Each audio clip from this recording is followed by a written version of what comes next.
So, and it is right after this call. So, at 1 o'clock my time, which is 6 o'clock in Gambia, I need to start that call. Otherwise, people will be waiting for me. Yeah, before we finish it before that time, because I don't want us to prolong maybe by 5:45. Thank you so very much. I think we are now live. Mr. Sawaneh, we are live.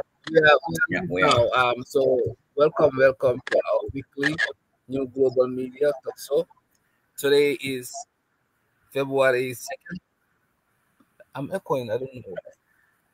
Today, hold on 1 second. We can hear you. You can. I'm echoing. Are you guys hearing echo? Yes, I think experiencing an echo. So hold on.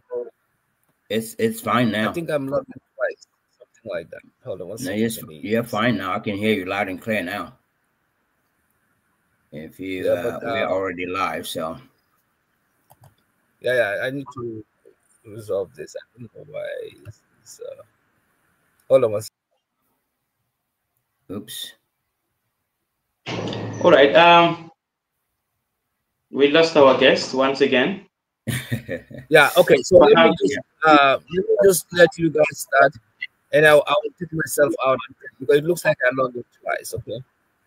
Yeah. Okay. Yeah. So once the topic today is the Gambia Police, the Gambia Prison Service, and our guest is Jatta, PRO.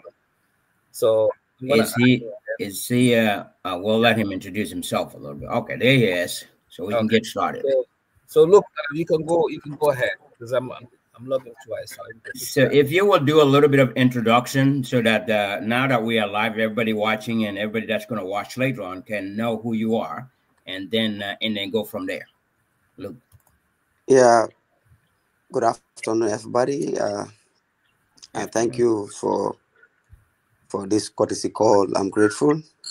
Ousman has been a brother in my hometown from Katong. And then nice. Job well done, Ousman. Great work. And we really honored the work that you're doing. And then congratulations on your new appointment as the Information Minister of UTG. Yeah, it is undoubtable that you deserve such a work because this is your passion. And then keep on the momentum. And besides, as alluded, my names are Jatta, a native of Katong.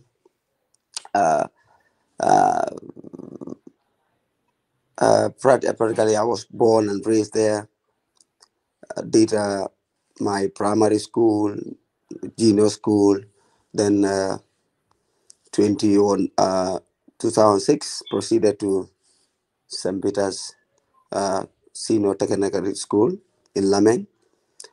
Completed there in 2009. Then I taught for some time, then proceeded to Gambia Training Institution where I pursue my both diploma and advanced diploma in law. Forthwith, and in 2014 when I completed there, then I had to enroll also at the management institution, which is MDI, where I did both diploma and advanced diploma in peace and conflict studies. So I had a career path in order absolutely.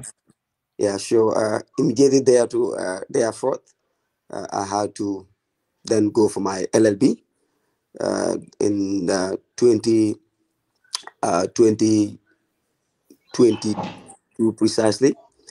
I had my LLB at International Open University, formerly known as Islamic Open University, because the name has been changed to International Open University, where I did my LLB in law, and presently I am doing my bar at the Gambia Bar School as BL, hopefully to becoming a lawyer.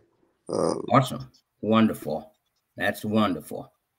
Great, great. In the future. So then in 2016, I was an officer through that, I also participated in both national and international trainings. I think because of the trust and confidence that was bestowed in me, I was then taken to assist in the public relation office, where I served from 2019 to 2022. I served as the deputy public relation officer, and in 2022 precisely, I assumed that office as the public relation officer till date. And in my work, I also do a lot. I think I do multitasking, helping admin work, and also. So did you say Mile 2? You're right now you're at the Mile 2 prison, is that correct? Well, Sam Ceesay, I think we lost Luke a little bit. I think perhaps the network is not favorable. Yes, correct. From and he was trying to introduce himself, looking at his educational background, to his current position as the PRO of the Gambia Prison Service. Good. That's what I wanted to confirm. Yeah. Good. Considering what he has said, you realize that he has made significant progress in the area of the hierarchy, climbing up, moving forward. I think Luke Jatta is well trusted as far as that position is concerned. Absolutely. Because he did that he assumed the office in 2022, being the main man behind all the communications at the Gambia service. We understand we have a lot of history behind the Gambia Police Service, and I'm so looking forward to that very interesting history. Mr. Jatta, you can proceed where you stop, you can please. Continue. So Mile 2 prison, that's where you are now. So tell us what is happening there and how things go there. Yeah, just as you said, first I want to say that as correctional officer, because to me, ideally, I think that's the part that we're looking at. Of course, the name still continues to be the Gambia Prison Service. As I alluded, we are service providers in different form. If we're looking at the history of the prisons, it is way back. I think it's one of the oldest security facilities that we have in the Gambia. Because I think it's older than even most of the security facilities I tend to be guided. And then if you look at our work is mainly one is at least for punishment. Of course, it's one of because it's security. Because that was the bedrock on which it was found. It was more retributive. That means to punish offenders for the crimes that they have committed. And also that was then. But if you look at the mandate even that we are, because our mandates are in form of, we call it the 3 R's. Rehabilitation, rehab, reformation, and reintegration. So these are the core mandate that we do. First, because we understand that the moment you are accepted into the prison facility, we tend to say it's because of the crime that we are committed, of course.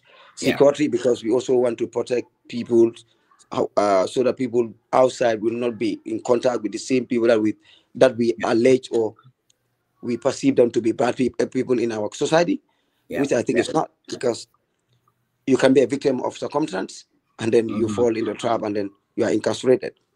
Right? Yes. So notwithstanding, so that was what if you look at then the mandate that was then entrusted to us, because it was heavy-handed. I give example. During the Drammeh era, as we always say, that was the Second Republic. It was very heavily handed. We have had atrocities that had happened in the Gambia Prison Service through the state himself and the people that are entrusted there. So it's not something new when you look at the 3RRC. I think we all had it. I think I always want to make reference. I also want to make reference to that. And also we have had a lot of issues when it comes to even the way we work. Then what do we do? How do we deal with prisoners? Are their fundamental rights being protected? Have they given the prerequisite skills that we expect to give them so that they reform? Because part of this moment you are you are rehab, because rehab means what? It's a process. So that at the end of the day, we train you, we mold you, so that by the time you leave the Gambia Prison Service, you're a better person, and then you join the society, and society will emulate you and accept you, because you are able to be transformed through the skills and training that we are providing in the Gambia Prison Service. But then it was more of retribution. That was the former regime. But now I think we have gone far beyond that. So I think ideally this is a bit I can say about the prisons. Okay, well, I'm going to have some questions for you, because the reason for that is there were two events, or well, two reasons.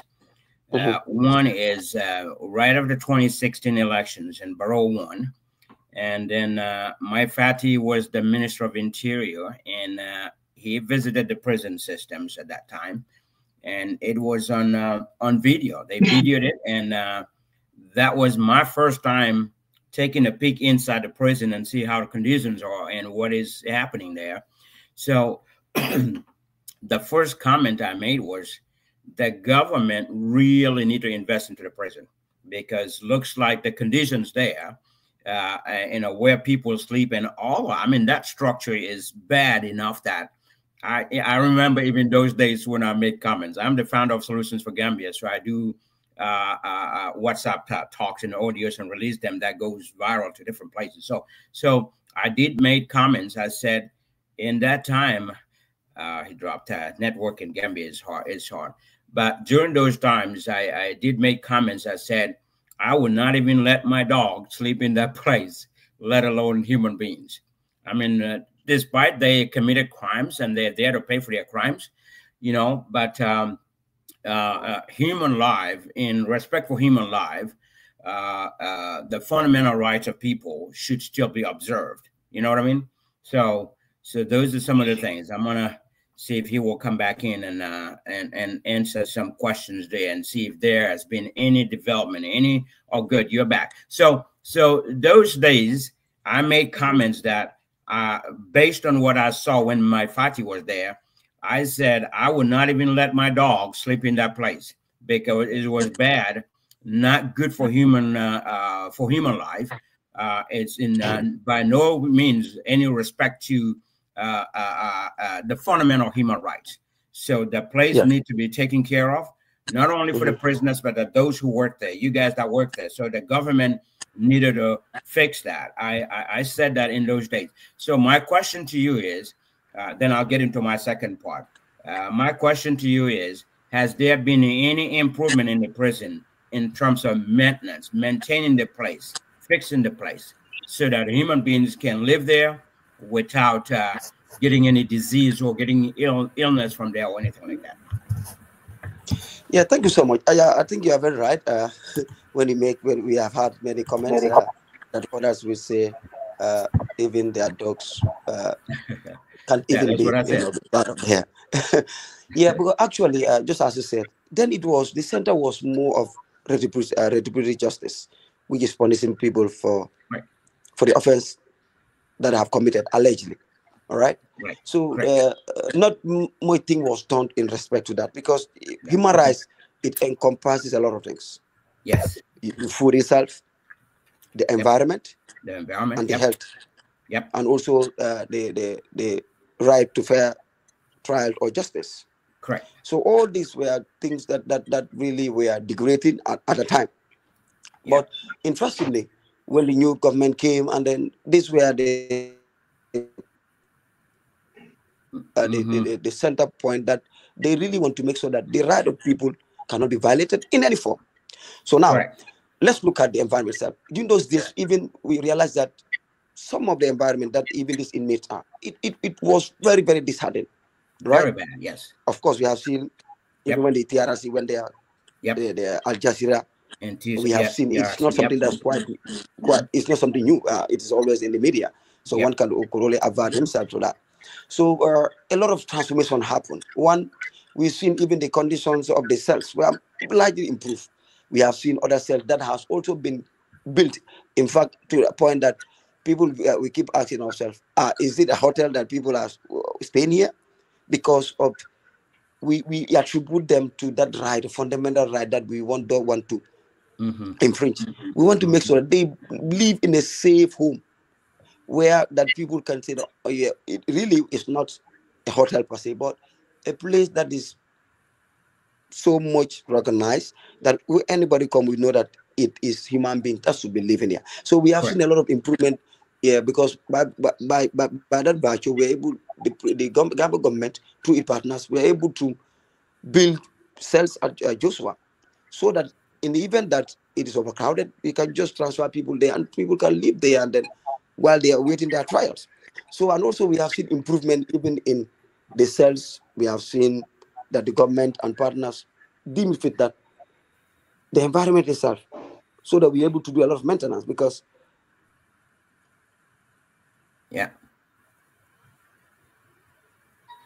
it's frozen again, network issues.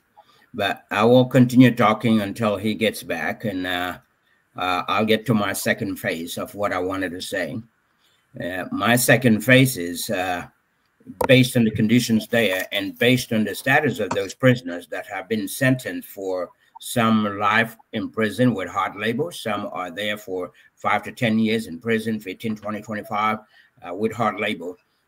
My next question to him would be, what is the hard labor that they are doing? Because I also made a proposal for the government to actually shut down Maltu prison, close it by opening, he'll come back, by opening a prison, building a new prison at Janjanbureh.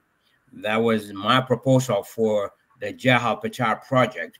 I wanted the government to get some contractors and do some betting process with the top producers of rice in the world, which is China, India, Indonesia, Japan. Okay, he's back. So, but anyway, so Mr. Jatta, yes. My other part, and then I'll let you go. I'll let you speak on that too. The other part is, has there been anything about, I think I heard it on the news too, that the prison will be closed, but I've said this several times years back, that the Maltu prison, the government really should invest in building a new prison at Jahal Pachar, since people in the prison, some are sentenced to life in prison with hard labor, some have a number of years to serve with hard labor. So what is the hard labor that they're doing? Because I thought to make the cost of living very easy for Gambians, or make it easier for Gambia, the government need to get into contract with a company that's going to build a brand new prison at Janjanbureh, at Jahal Pachar, and then close Maltu prison and Janjanbureh prison, Joshua prison maybe, and then take them all to Jahal Pachar so they can plant rice for the whole country. And as with irrigation going into the whole system. But anyway, I'm not getting into Jahal Pachar project here. I made the proposal.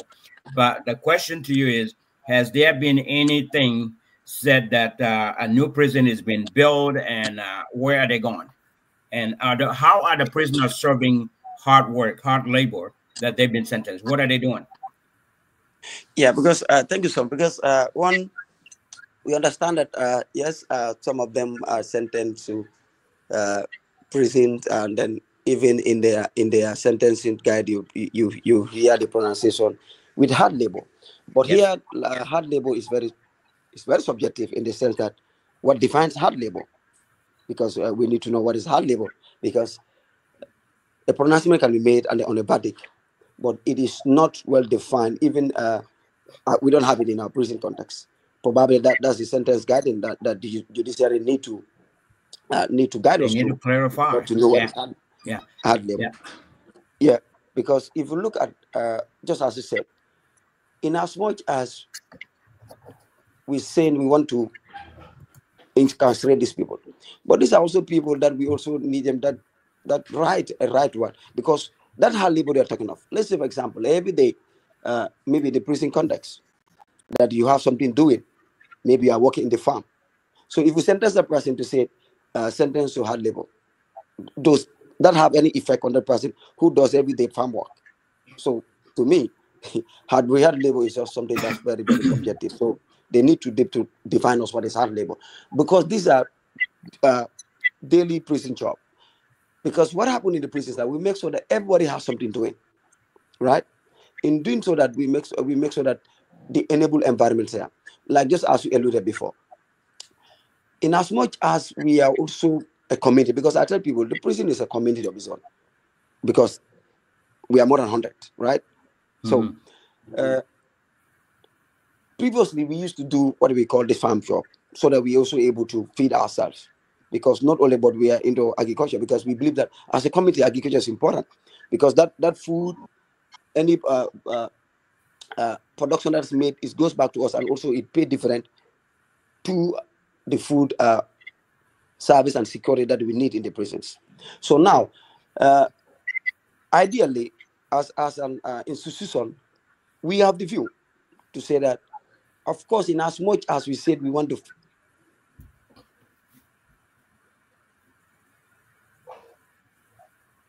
Network is causing a problem again. Yeah, we are experiencing connection problem.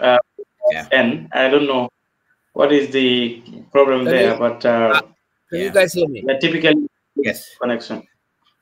Can you guys hear me? Yes, we can get you. Yeah. So I can hear you, Mr. Sawaneh. So I just wanted to get to that point by asking, so what are they doing? So what hard labor? Hard labor can be defined in different ways, but hard labor is hard labor. Give them some labor, get them something to do that will benefit the country. And yes, okay, Mr. Jatta is back. So what are they doing in terms of hard labor? Because my proposal for the Job Prachar project and building a new prison there has a lot of different reasons, different reasons. One is to be able to produce rice for the entire country, to be able to cut the cost of rice, a bag of rice, to less than 1,000, right? And not only that, but the prisoners can also feed and have a good food out of that as well. Yes. Yes, I think Luke is still experiencing connection problem. I think sorry that okay. Oh boy. Yep. Yes. I'm very sorry for the interrupted internet, because the internet keep on fluctuating and coming. Yeah, that's true. We understand that. Yes. So as you said, I just want to continue where you left off. Yeah, go ahead. So so in as much as because we are fundamental human rights, except when they come to, we have seen most of the reports. Like the TRRC made some reports and recommendations in respect to the prison itself. And we also have oversight body, which is the National Human Rights Commission. Correct. All right. So we have seen other position papers by the Human Rights Watch, that international bodies that have alluded to the fact that it is wise that the government revamp the Gambai prison service, except the one in Mile 2, and also maybe build a new one, because so that it will also cater for contemporary prisons management, especially that has to do with the context of globalization. Because if you look at the prison itself, it was built in the colonial time, so the structures are more of the same. It's just what we do regular maintenance. So, but the Gambia government is very committed. When I mean committed, at some point that to make sure that there is a new prison, and this new prison will cater for standards. When you talk of standards in every form, so one, of course, we understand that the project itself, even if it is to commence, it needs a lot of money. We're talking about millions of dollars in order to build the prisons. So the government, through partners, are very committed that anytime from now, of course, that the project will have to commence. In fact, at some point, I'm aware that the government from the NSC, the Security Council, of course, they meet. So part of the resolution is make sure that, you know, the prisons is lifted, meaning that projects will come in to make sure that the government try to build a new prison in as much to cater for all that is needed within prison management. So it is very, very on high gear. Of course, we understand that it doesn't have to take just overall, so it needs better planning, structuring, and also probably because ideally, if you look at other areas, the government can always declare if the land is already there, to make sure that there's a new prison. So to me, it's about putting resourceful, able to have that plan that is needed, and then there we are. Because if the resources are there, I think nothing will hamper it. Just as I said, the government is doing all it can. It is really committed in advancement of the prison because they believe that these are peoples that have rights, though their liberty is at stake, meaning that it is limited at some point. But a lot of improvement has been achieved since the new inception. A lot of training. Then we have seen that most of them are there just, as I said, come and serve your sentence, and there you are, and then anytime you leave. But now we've seen that people can be in prison, except those that have longer sentence, can have more than 3 skills. Honestly, there's something I'm telling you that shows that we are really, really on the verge of what we call the reform process that we are talking of, because these are human beings and their own brothers and sisters that are within the Gambia context. We need them, the state needs them, the people need them, so that they be very productive by the time they are off from the prison and join the society. Absolutely. Good. Yeah. I'll stop here and then allow them to say something. All right. Thank you so very much, Sam Ceesay. Thank you. Mr. Jatta, thank you once again. And we are saying thank you to your boss for giving you the opportunity to join this program. I know you guys act on command, no doubt about that, but you manage to join this program. Once again, thank you for answering the 2 questions that Sam alluded.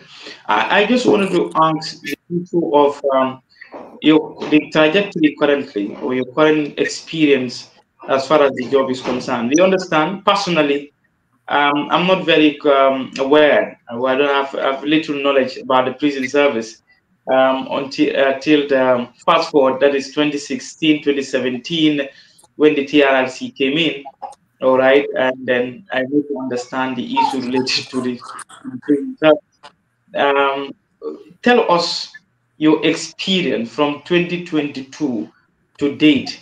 What changes? Have you modernized, or have you elevated, or have you done something that has changed the communication setting of the prison service? Thank you so very much, Lou. Yeah, thank you so much.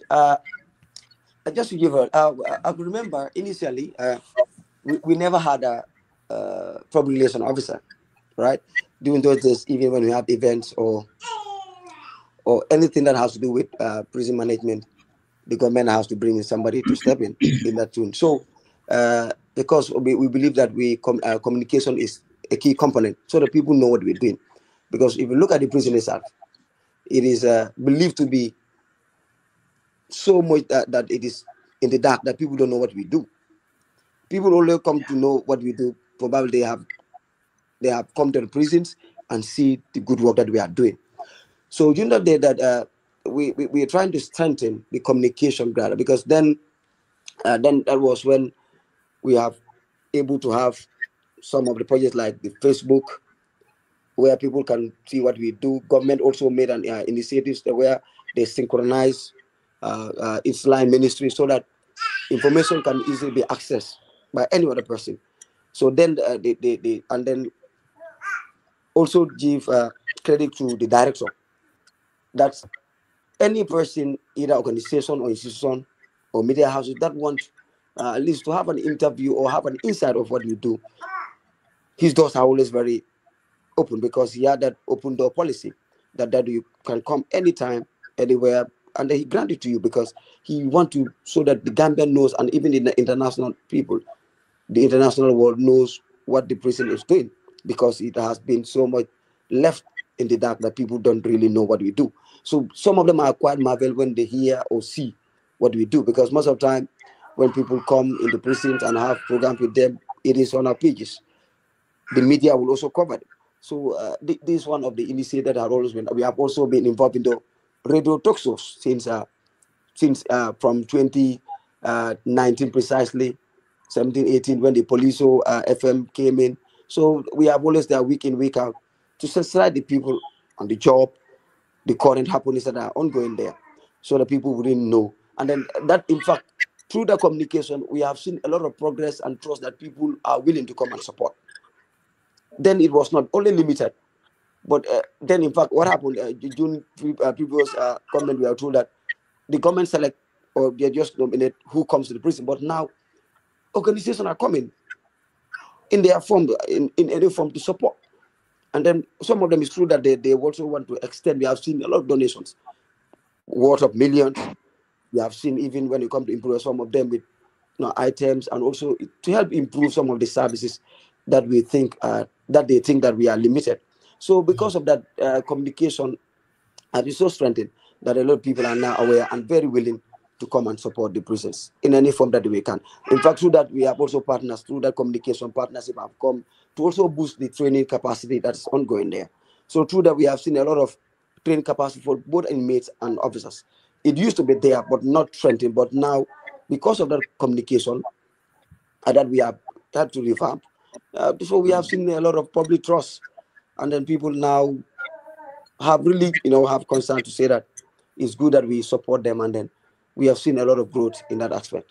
So these are some of the patterns that we have undertaken to making sure that just my very last, the issue of education, because we also learn from the TRRC, the prison service that you are currently pursuing your bar, which is quite very marvelous, and glad to hear that we have such capacity at the prison service. That's the PRO of the government prison service.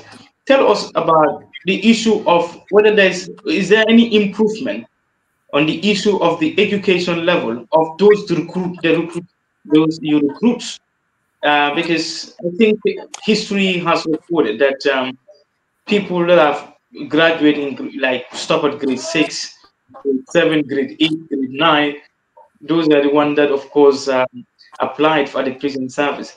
So what has changed since you actually assumed office? Is there any improvement with regards to the people that comes into the prison service with regards to their qualifications now? Thank you so very much. Yes, just as you said, capacity building was also quite also alluded in the TRRC report that there are a lot of capacity gaps, etc., when they come to the higher level, precisely a university and tertiary. Currently, to tell you that from 2017 till date, a lot of capacity building is ongoing, and then we have seen a good number of them acquiring national diplomas. And also to tell you that more than 8 or 9 officers currently are also doing their degree programs. Some have graduated, and some they are also on the continued process. So if you look at also, when you look at the selection, accelerated recruitment processes, we go by standard to make sure that, one, because skilled workers are important, and also we look at the academic level precisely. So through that, we are able also to recruit. In fact, our previous batch for the past 4 or 5 years, we've seen recruiting graduates. So that tells you that we are now moving from that low standard that people use. Of course, believe that okay, that's how the prison was. It's just a place that anybody can come. But now standard is something that we are very, very so concerned with, and we don't compromise with it, because we believe that if we have people who think alike, people who have that academic status, they're able to move the institution and also meet the standard that we are talking about. So we have seen a lot of, even of recent berries, so we have recruitment berries, we have seen good numbers. And then part of our requirements, tenable at the prison, we said you must be a high school graduate. We don't, and then for allowance, those that are also want to go for maybe the cadet officers, you must be what university graduate. And we have seen good number of them applying in that area, because we believe that we also want to be a par with other sister force institutions, so that the lapses that have been mentioned, not only that, even with internally we train a good number of officers, actually from the junior to senior cadre. A good number of them are undergoing series of national diplomas in different areas. Actually, now if you look at let's say the health sector, actually the prisons, during those days we don't have any degree holder, but now for the past 4 or 5 years now, we have a degree holder who have changed the dynamics of the infirmary, which is a clinic. And then officers under him, everybody is now going to do higher national diplomas in nursing, midwifery, in dental, and then and also when it comes to psychosocial support, when it comes to mental health. So looking at the academia transform strategy, we have seen mass improvement, because it is something that the institution needed as of now, and then we are still in that trying to make sure that the capacity gaps that have been mentioned in the TRRC and other reports, it is being closed. So I think there's a lot of improvement in that aspect. All right. Thank you so very much. Over to you, Mr. Sawaneh. Thank you so very much. Thank you, guys. Thank you, Sam. Thank you, Ousman. Thank you, our guest, Jatta. I hope I'm honored, sir. I'm not recording, right? No, okay, perfect. Yeah, my question is about the humane nature of the prisoners. I used to be I attended high school, and I've observed how prisoners are treated, because I used to go to the prison camp, and of course when they are doing the irrigation work. So the concept of prisoners in Gambian terms is like, you commit a crime, you're gonna be punished for life, and you're gonna be punished harshly.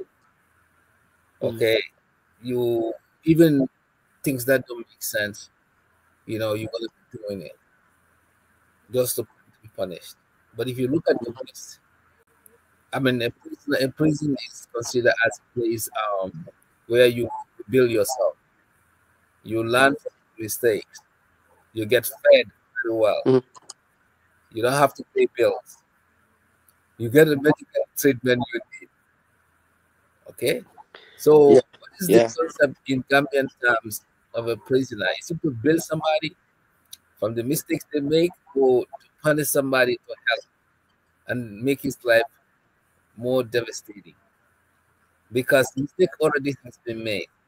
What is the Gambian prison system looking at the past, the way the prisoners are been treated, or the prisoners been looked at? Because in the West, it's totally different. I was surprised because I went to visit somebody at Rikers Island in New York here, and when I got there, first of all, if I get there, the security was very tight. I mean, they have a strip of everything, even your underwear. I mean, the only thing, definitely, I said, you can, this is no go area. Yeah. You can have strip of my underwear because of I want to see a prisoner. But they say we have to maintain the security of the prisoner. We're gonna make sure nobody come in here bringing drugs. So my point is, when I went to meet this person and they came out, actually they look better in the prison than even when they were not in prison. Yeah, with physical appearance. When they were exercising, this person was doing exercise there, the skin looked clear, and so forth. And surprisingly, when I spoke to the person, and he told me that he's now being an imam in the prison. And not to something to laugh about, but I mean, I'm just expressing this person who used to commit crimes now. He's becoming. He said one reason why I become like I might be a Muslim, and then being an imam make me overcome some of the folks that are there that will otherwise be hostile to him and others. So you see how things are in the prisons here in the West. So he cannot rehabilitate people and make them better. And this person, when he was released, now he's more pious than anyone can ever talk about. And he dropped all the stuff that he used to do and a better person. And this is just 2-3 years in prison. So what I'm trying to say is that Gambian prison system the time that I visited, I mean, I used to hang out with the prisoners at Jampre when I was in high school. What I used to see them do, what I used to hear them say, completely opposite. Some people are even risking commit suicide over there because of the number of the work that they do. Some they just cross the stone for no reason with this big sledgehammer as a punishment. This is the number of stone that you just have to break for no reason. It's not like those things are going to be useful for anything, but it's just a punishment. So I just want to find out how Gambia's system is approaching their system now in rehabilitating and making, these committed felons or committed, criminals become a better person. I think that is too big for what. Yeah, the crime has been done. Even still taking them away from the street is enough, in my opinion. As long as they don't commit a crime. If they commit, of course, if they committed a capital murder, they kill somebody. That is a different story. If we wanna go about implementing, like that, that's a different story. Yeah. But as soon as it is to go to prison, I think freezing their freedom alone, it is what is punishment. So the next thing would have to be build them up to become a better person, and maybe who knows, these people can become imams, they can be, good people. Look at people like Malcolm X; they were all been in prison before for mistakes they made. They changed the world. So this is my contribution. What is Gambian prison looking at? Changing their ways and looking at prison as, oh, you do something, I'll take you to mile 2. Oh, I don't want to go to mile 2 because it's a horrendous place. I would die there. And some of these prisoners don't even have food to eat. They don't get medical check-up. Look at how many prisoners died because of sickness, because they neglect to do it. When Amadou Sawaneh and others explain their experience, I'm just saying that and stuff like that, you kind of fight. This is not only for policing the crime. This is just inhumane, and we have to look at that. But this is my statement. I hope it makes sense to you. Yes, thank you so much. I think Mr. Sawaneh, you are very right when you said that you are marveled that you went and met a relative or a brother that you visited in the correctional facilities. When I started, when I started my introduction, there's something that I said, that it is a place that will reform people, because reform is the cornerstone of every correctional institution, and the Gambia prison is not an exception to that. So, just as I said, the concept then Gambia was that, prison shall be just where you go and punish people and let them pray for the crime that they have committed, right? But now we have seen that shifting. Now when you say shifting, because we believe that these people have another fundamental right. Now that fundamental right is to make sure that there must be what we call transformation. And then how does transformation comes? Give them the access to education in every form. Now, just to tell you, how do you gauge whether an institution is moving in that right direction? I'll give you an example. We have what we call a project on skills training, which is a free skill that is there in the Gambia Prison Service. And they have trained more than hundreds of people in different skills. And these skills are of different form. Because we believe that it's through our skills work that this will be transformed. And they will be rehabilitated and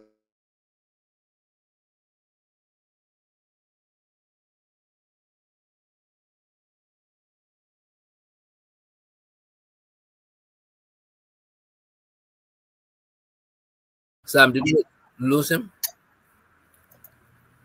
No, I can hear him. Oh, you can hear him? He's talking? Yeah, I can hear him. It looks like he is He may have been frozen. I'm not sure. But you can hear.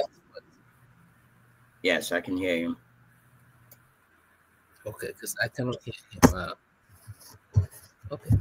So once you finish, you can conclude. I know you have to jump in and meeting in a minute.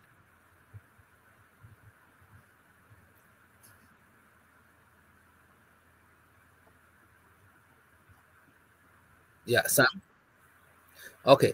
Before he comes in, Sam, if you wanna contribute, because I know you're gonna be out.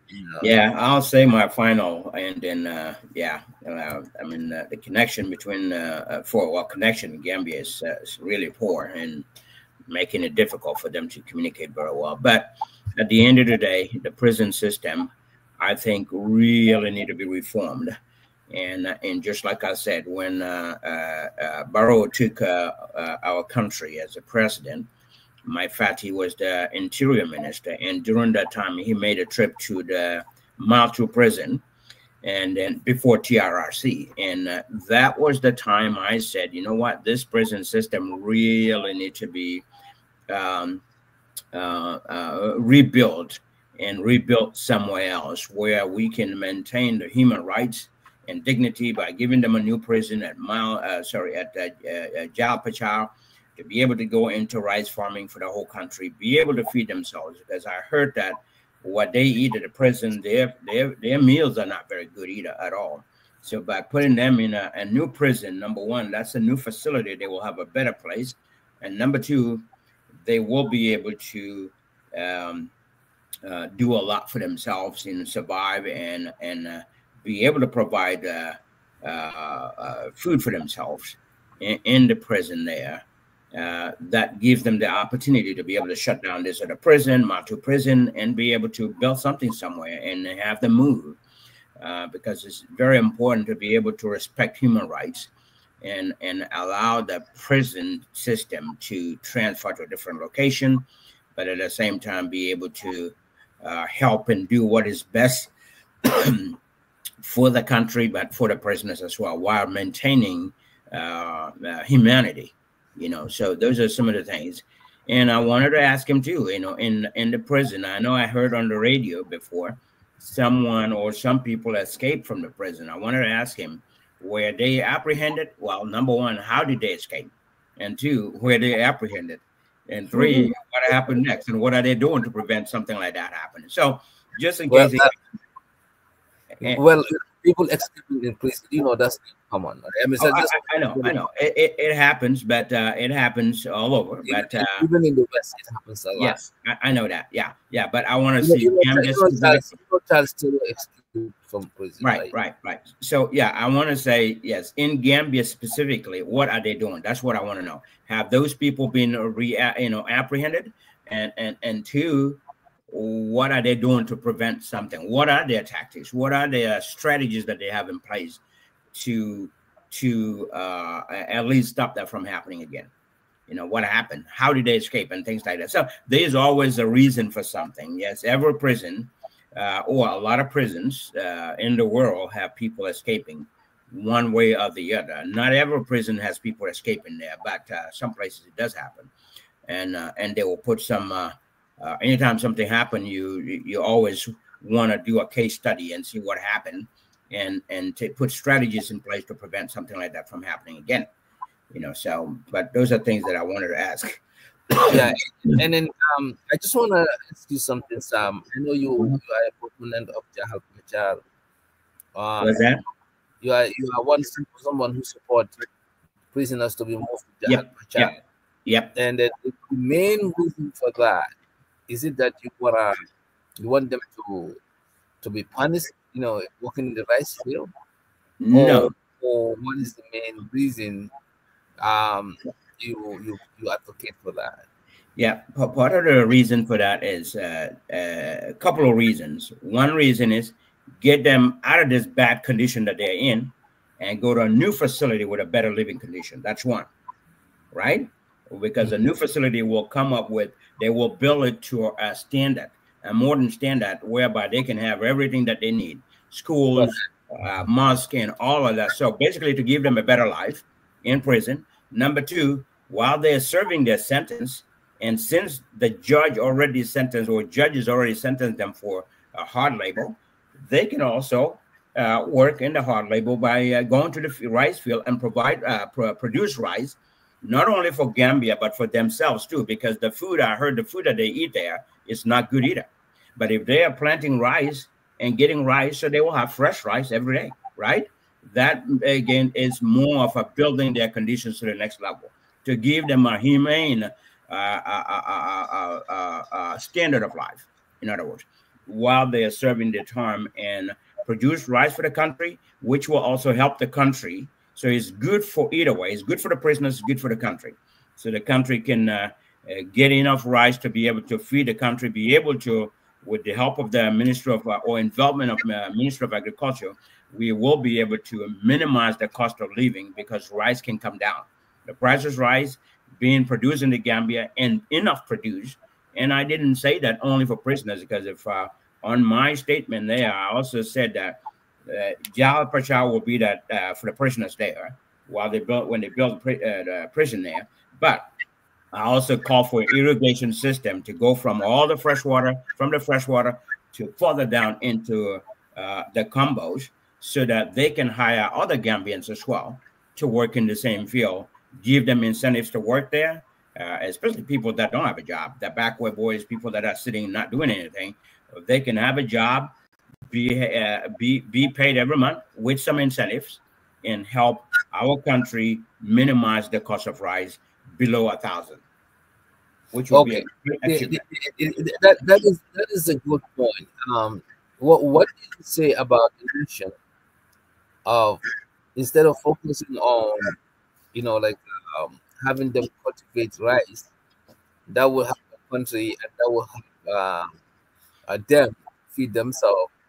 How about the mission of working on building them as an individual to become, like a skilled worker, So, and we have to teach them to with mental health and all those things that could make them, be a better person in this society. Because when they come out from doing that hard labor, making, that's just a time. Let's say somebody in jail for 5 years or 10 years. If they don't change their ways, they can still come back and commit the same crime. Yep, I'll answer that in short, because I have time. I don't have time now. But the reason for building a new prison is to be able to create all of those facilities that they don't have in Mike 2 now. They will be able to incorporate schools in there for people to be able to get degrees out of the prison. They will be able to have all the facilities that you will see in a modern or in the Western world, so that these people can be better people when they come out of prison. So anything you think of, schools for carpentry, welding, mechanics, or mechanical engineering, painting, roofing, flooring, I mean, you name it, electricians, the plumbers, you name it, should all be available at their disposal, so they can join and they can enroll in those programs to make themselves better, learn something, and get their certification there. So when they come out of the prison, they become their own boss. That's part of the reason I say build a new prison, because where they are, they don't have those capabilities. That prison was built back in a long time ago with not having all of that in mind. They don't have those.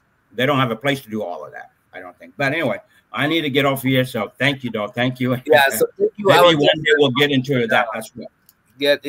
Our guest has a big job for up, and Ousman, of course, and Famara doesn't make it, but definitely.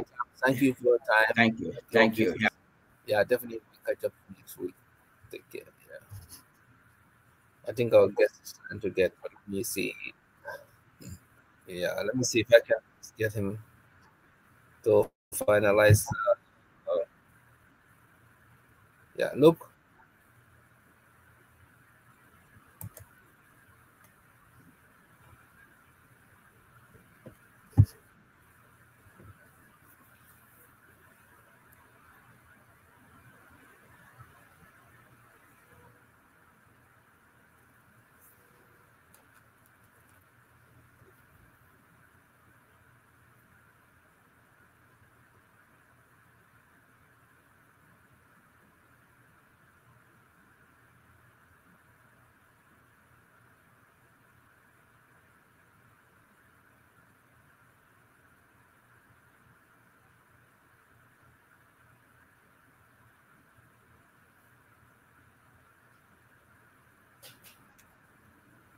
Yeah, look.